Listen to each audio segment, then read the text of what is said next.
Ya. Baik, patungan sapi. Patungan sapi boleh menurut mayoritas ulama kecuali Malikiyah. Imam Malik mengatakan tidak sah patungan sapi, mesti satu orang aja. Mayoritas ulama mengatakan tidak ada masalah. Kenapa? Hadisnya jelas, itu hadisnya tuh. Ya, naharna kami berkorban, kata Jabir bin Abdullah. Ma'a Rasulillah alaihi salatu wassalam, bersama Rasul. Amul Hudaybiyah, di tahun Hudaybiyah. Al-badanah, badanah itu artinya unta. Unta dalam bahasa Arab, badanah, bahir, jamal. Jamal unta tuh, cuman dia nggak pakai alif, jamal. Kalau pakai alif, jamal, ganteng. Jadi kalau bapak-bapak punya anak namanya Jamal, panggilnya panjangin dikit, Jamal. Tapi kalau Jamal, unta. Jadi bahir, jamal, apa lagi tadi? Ya badanah, jamal ya, ibil. Itu unta. Ya, ansabaatin, satu ekor unta untuk 7 orang. Wal baqarah ansabaatin, dan satu ekor sapi betina, baqarah sapi betina untuk 7 orang. Ini dalil mayoritas ulama bolehnya satu sapi patungan 7 orang. Bagaimana kalau 6 orang, 5 orang, 4 orang? Enggak ada masalah. Lihat keterangan Imam Syafi'i. Ya, kata Imam Syafi'i, ya, bahwasanya wala tujzi'u an aktsar min sab'atin. Ya, tidak sah jika lebih dari 7 orang. Jadi 7 orang itu maksimal. Lebih dari 7 orang tidak sah. CRT juga nggak boleh. Karena lebih dari 7 orang. Namun, wa idza kanu aqallu min sab'atin, kalau seandainya kurang dari 7 orang, kita nyari lagi siapa lagi nih buat 7, oh nggak ada, sampai detik-detik hilang hari H masih 6 orang 5 orang doang. Tapi Imam Syafi'i tetap sah, nggak ada masalah. Ya, jangan 6 orang, 9 ya sah. Ya, Rasul aja pernah seorang diri dia berkurban dengan 100 ekor unta.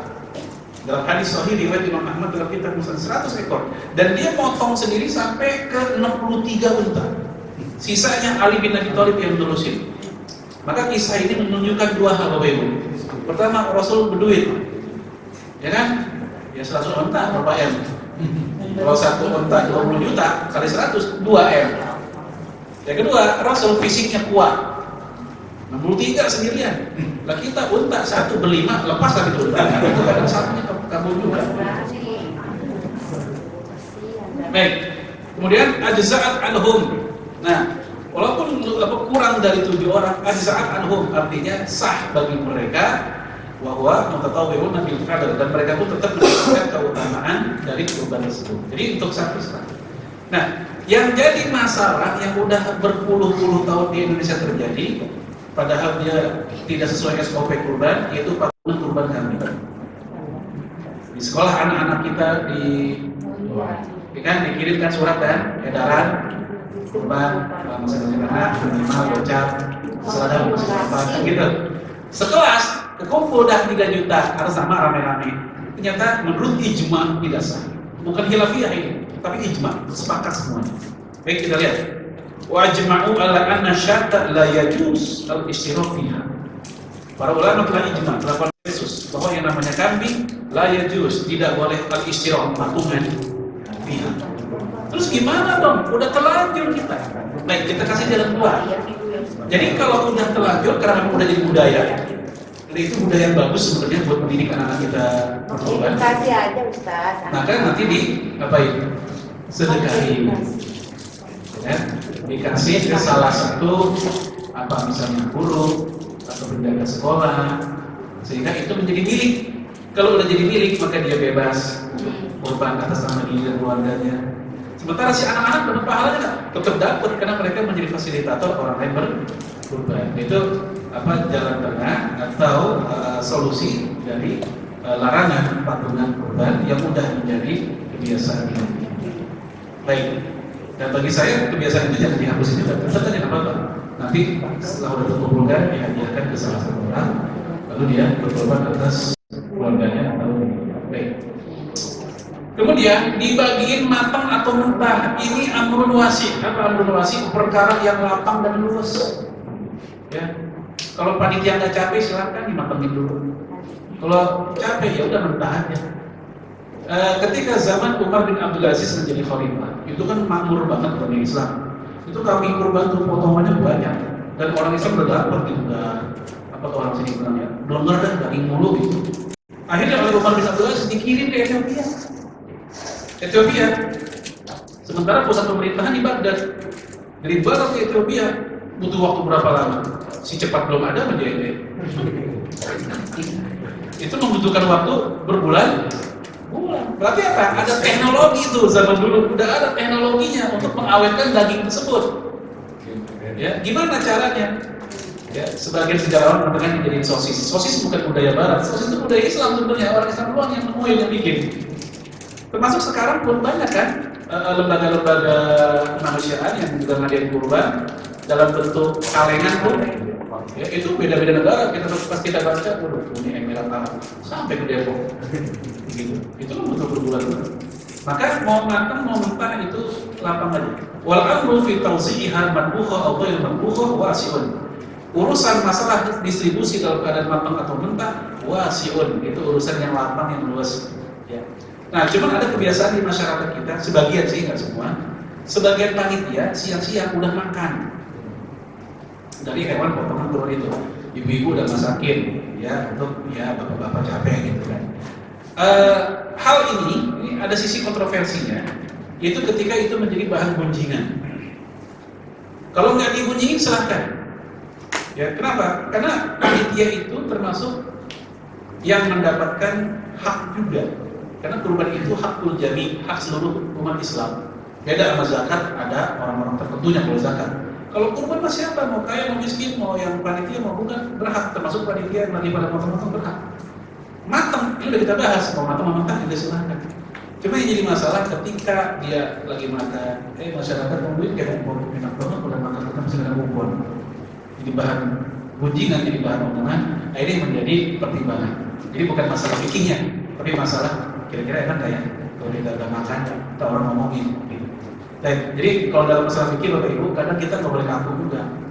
Kalau terlalu kaku, halal haram semata-mata, maka nanti orang sholat pegang sarung doang nggak pakai baju. Coba bapak-bapak auratnya dari mana-mana Pak? Udah laki.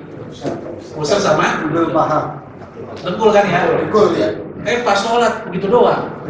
Pakai celana yang ala jojol tuh, sampai kusur ini nggak pakai baju tuh.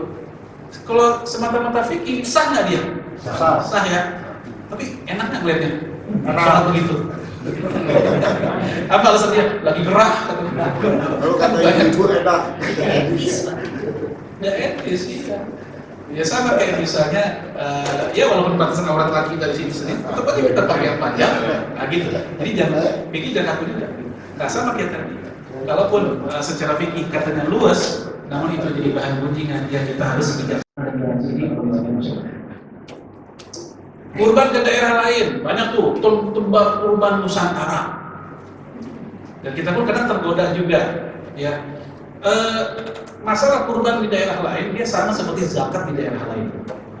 Di mana para ulama khilafiyah, namun kata Imam An-Nawawi yang lebih sahih adalah boleh dengan syarat memang kondisi di daerah kita udah tercover, udah banyak lah. Di sini sapi 5, kambing belasan. Orang tua kita telepon, kamu kurban di mana? Di sini Pak, di kampung aja deh ya. Kenapa? Satu desa kambing cuma 1. Iya, ya udah deh. Nah, dengan demikian terjadi pemerataan syiar. Namun ada plus minusnya. Plusnya orang kurban ke daerah lain yang kurang, entah daerah musibah, daerah minoritas atau daerah konflik misalnya. Plusnya adalah pemerataan syiar kurban juga. Tapi ada minusnya, ada negatifnya. Apa itu? Motong sendiri udah nggak mungkin. Karena motong sendiri itu sunnah. Kita kehilangan dua sunnah kalau kita kurban ke daerah. Motong sendiri udah nggak mungkin, dan kemungkinan melihat hasil potongan juga enggak. Itu juga sunnah. Para ulama mengatakan yustahabbu ayat bahaha binafsi. Disunahkan memotong hewan kurban adalah si pemiliknya, dia sendiri yang ngomong. Sunnahnya begitu. Ingkana yusinul tabahi, kalau dia bisa motong, kalau bisa. Ya, wa illa kalau nggak bisa, fayadlu lahu ayashidahu, disunahkan bagi dia buat nonton gitu hewan. Jadi ada dua sunnah yang akan hilang, kemungkinan hilang kalau dia kurbannya di daerah. Karena motong sendiri udah nggak mungkin, Kalau nonton sih masih mungkin, ya baik. Video call, ya, tim dong. Tapi kita khawatir itu kambing orang sebenarnya, biar kita seneng aja kambing. Oh kambing untuk kambing, bukan kambing kita mau dari luar dari itu. Baik teman sekalian, jadi ada plus minusnya. Untuk yang pengen kurban di daerah, ini aja ditimbang-timbang aja. Kalau secara fikihnya udah nggak ada masalah dan syarat memang di kampung kita udah sangat banyak ya. Kemudian pemilik kurban berhak makan, bukan hanya berhak tapi juga sunnah. Allah yang suruh. Fakulu minha wa inul ba'isal fakir. Allah yang suruh. Makanlah olehmu kurbanmu. Tuh Allah yang suruh. Lalu sebagian yang lain kasih orang fakir. Orang fakir harus kasih khusus. Walaupun kurban enggak hanya untuk orang fakir. Ya Allah, saya kurbannya kambing. Sebenarnya saya nggak bisa makan kambing. Tapi Allah nyuruh makan. Gimana dong? Kata Imam Nawawi, ayat ini bermakna yang mustahab. Mustahab itu artinya hal yang disukai, hal yang sunnah. Artinya kalau memang dia nggak bisa makan kambing karena penyakit atau hal tertentu, itu udzur syar'i buat dia, nggak apa-apa. Saya bisanya sapi, ya udah sapi aja. Nah, pembagiannya berapa sih?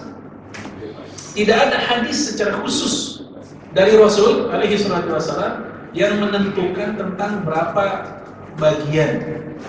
Yang ada adalah asar itu riwayat dari sahabat. Ibnu Abbas mengatakan saran di Ibnu Abbas sepertiga buat pemiliknya dan keluarganya, sepertiga untuk kerabat si pemiliknya, buat kerabat itu kayak mama, ponakan, dan cintanya gitu. Yang sepertiga lain untuk masyarakatnya. Ini Ibnu Abbas. Sementara tabi'in generasi setelah sahabat ada yang bilang setengah-setengah juga boleh, tidak ada masalah. Said Sabiq mengatakan bila tahdid nggak ada batasan sebenarnya. Tapi tolong jangan sampai mentang-mentang nggak ada batasan, kita jadi seenaknya aja juga jangan. Ya lihat kebiasaan di kampung kita, di daerah kita, di perumahan kita kayak apa. Ya, Pak itu balak bos saya yang, oh ya kakinya 4 juga, mau kulitnya sama dalam aja. Itu mau dipotongin semua dia. Ya, jadi walaupun nggak ada batasan, yang penting kita tahu oh biasa di kampung saya atau di perumahan saya ternyata buat yang berkorban hanya dapat 1 kaki saja. Ya udah kita ikuti kebiasaan itu. Karena dalam kaidah fikih dikatakan masa itu bilurufi itu binas, sesuatu yang ditetapkan oleh kebiasaan maka dia ditetapkan oleh dalil juga. Selama tidak bertentangan dengan dalil, maka dalil tetap menolong atau menopang kebiasaan.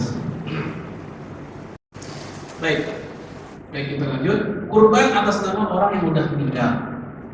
Ya kita pengen baktinya anak sama orang tua tetap nyambung walaupun orang tua udah nggak ada. Salah satu bentuknya ya kan atas nama orang meninggal. Untuk ini ada 2 pendapat. Pertama yang mengatakan boleh sah dan nyampe. Ini pendapat mayoritas ulama. Apa alasan mereka? Pertama, kurban itu sama dengan sedekah. Sedekah buat orang meninggal itu sampai, dan itu ijma. Rasul yang bilang sampai. Dalam hadis datang seorang sahabat namanya Ubadah bin Samit. Ubadah bin Samit nanya, ya Rasul, inna ummi matat. Wahai Rasul, ibu saya udah meninggal. Afan atas sedekah anha, boleh kasih sedekah atas nama ibu saya? Ini kita udah tahu emak kita udah meninggal, boleh nggak sebagai anak sedekah atas nama orang tua? Apa jawaban Rasul saat itu? Nah, iya. Dalam hadis yang lain, tasoddaq anha, silakan kamu sedekah atas nama ibu. Nah, dari hadis ini kata Imam Nawawi, tidak ada beda pendapat seluruh ulama dari zaman ke zaman. Sedekah atas nama orang meninggal itu sampai kita habis nyukur rambut itu kan cukur, ada kotak amal, ada kembaliannya. Kita bilang bang, belum itu bang. Kita niatin dah bernama emak kita yang udah wafat. Sah nyampe. Ini alasan pendapat yang pertama bahwa sedekah buat orang meninggal itu sampai dan kurban bagian dari sedekah. Alasan kedua, itu ketika Rasul sedang nyembelih kambing kibasnya, Rasul berdoa begini. Bismillah, Allahumma taqabbal min Muhammad wa ali Muhammad wa ummati Muhammad thumma dhaha bihi. Apa artinya? Kata Rasul, Bismillah, dengan nama Allah. Ya Allah, terimalah kurban Muhammad atas nama pribadi itu. Wa ali Muhammad, dan kurban keluarga Nabi Muhammad atas nama keluarga. Sehingga 1 ekor atas nama pribadi keluarga itu sah. 1 ekor atas nama pribadi saja juga sah. Itu jangan dibenturin. Ya, sekarang ini kan ada tuh video dari Syekh Ali Jabir rahimahullah. Pernah lihat videonya? Ada. Gimana dia mengkritik kebiasaan orang Indonesia yang satu orang satu kambing. Lalu beliau pun dipanggil oleh MUI bahwa pendapat beliau salah. Kenapa? Karena memang satu orang satu kambing itu pun juga betul diunjukin kitabnya dalam Syarah Sahih Muslim. Bahkan ulama Saudi tempat beliau tinggal sendiri, Syekh Utsaimin bilang satu ekor satu kambing, satu orang satu ekor kambing itu sah. Sebagaimana satu orang untuk satu keluarga juga sah. Jadi nggak dibetulkan. Dalil yang tadi Rasul bilang, ya Allah terimalah kurban Nabi Muhammad, kurban keluarganya. Lalu kalimat ketiga apa? Wa ummati Muhammad, dan kurban umat Nabi Muhammad. Nah, umat Nabi Muhammad ada dua, Bapak Ibu. Ada yang masih hidup, ada yang udah meninggal. Itulah dalil pihak yang mengatakan bolehnya kurban bersama orang yang sudah meninggal. Nah, pendapat yang kedua yang mengatakan tidak sah, tidak boleh kecuali yang meninggal ini waktu masih hidup dia pernah berpesan, pernah nazar, pernah wasiat. Pokoknya nanti kalau bapak sembuh nih dari penyakitnya, ya itu kambing yang depan rumah di kurbannya. Kan kambing orang Pak. Oh iya, kambing depan rumah berarti ya. Jadi intinya ada nazar, ada wasiat, kayak gitu baru boleh. Mazhab siapa ini? Mazhab Syafi'i. Unik.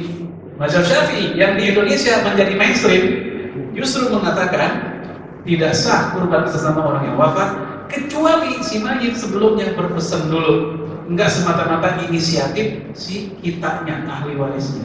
Sementara justru mayoritas ulama yang lain mengatakan ya mau inisiatif kek, mau nggak inisiatif kek, itu tetap sah buat orang yang sudah wafat. Saya pribadi lebih ikut pendapat yang pertama bahwa sah dan bolehnya kita berkorban atas nama orang yang sudah wafat dengan dalil yang lebih kuat, yaitu hadis yang tadi tentang Ubadah bin Somit, tentang ibunya yang wafat tadi, dan juga hadis tentang ketika Rasul memilih. Baik teman sekalian, assalamualaikum. Ini dulu ya, kita masih ada waktu beberapa menit. Bisa cukup ya. Semoga kapan-kapan kita bisa ketemu lagi. Assalamualaikum warahmatullahi wabarakatuh.